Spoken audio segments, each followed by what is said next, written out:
ये दादी गड्ढे में गिर जाती है और भूख प्यास से भी तड़प रही होती है। फिर दादी मदद के लिए जोर जोर से चिल्लाने लगती है, लेकिन कोई भी मदद के लिए नहीं आते हैं। तभी इसी डिजर्ट से एक बंदर गुजरता है। बंदर दादी का आवाज सुन लेता है और फिर दादी के पास जाता है और फिर बंदर दादी को गड्ढे से निकालने की कोशिश करने लगता है। फिर बंदर दादी को बाहर निकाल लेता है और फिर दादी और बंदर ट्री हाउस पर बैठकर जूस पीने लगता है। फिर दादी और बंदर रोने लगता है क्योंकि किसी ने भी लाइक सब्सक्राइब नहीं किया।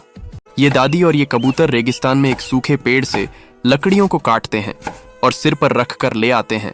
फिर दादी और ये कबूतर एक ट्री हाउस बनाते हैं और फिर जूस पीकर सो जाते हैं। लेकिन एक दिन डायनासोर आते हैं और पेड़ को उखाड़ देते हैं और सब कुछ तबाह कर देते हैं।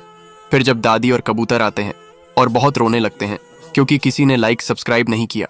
एक किसान की मुर्गी रोज अंडे देती थी और किसान उनका आमलेट बनाकर खा जाता था। लेकिन उसकी भूख बढ़ती गई तो उसने मुर्गी को ज्यादा अंडे देने वाला इंजेक्शन लगा दिया। अब मुर्गी बहुत सारे अंडे देने लगी और किसान उन्हें धड़ाधड़ आमलेट में बदलकर खाने लगा। लेकिन आमलेट इतने ज्यादा हो गए कि खाते खाते उसका पेट फटने लगा। दर्द से तड़पकर उसने गुस्से में मुर्गी को डंडे से मारा, जिससे डरी हुई मुर्गी अंडा देना बंद कर रोने लगी क्योंकि किसी ने लाइक नहीं किया। ये दादी और ये छोटा गद्दा दोनों मिलकर रेगिस्तान में गड्ढे को खोदते हैं। ये छोटा सा गद्दा खूब मेहनत करता है और दूर दूर से पानी को लाता है और गड्ढे में भरता है। तो ये दादी भी खूब मेहनत करती है और दूर दूर से पानी को लाती है और गड्ढे में भरती है। अब गड्ढा पानी से भर जाता है। फिर दादी गड्ढे में मछलियों को डालती है। कुछ समय बाद मछलियां बड़ी हो जाती हैं। गद्दा मछलियों की रखवाली करता है। लेकिन एक दिन ये हरामी कुत्ता आता है और सारे मछलियों को खा जाते हैं। फिर जब दादी और गद्दा गड्ढे के पास आते हैं और बहुत रोने लगते हैं क्योंकि किसी ने भी लाइक सब्सक्राइब नहीं किया,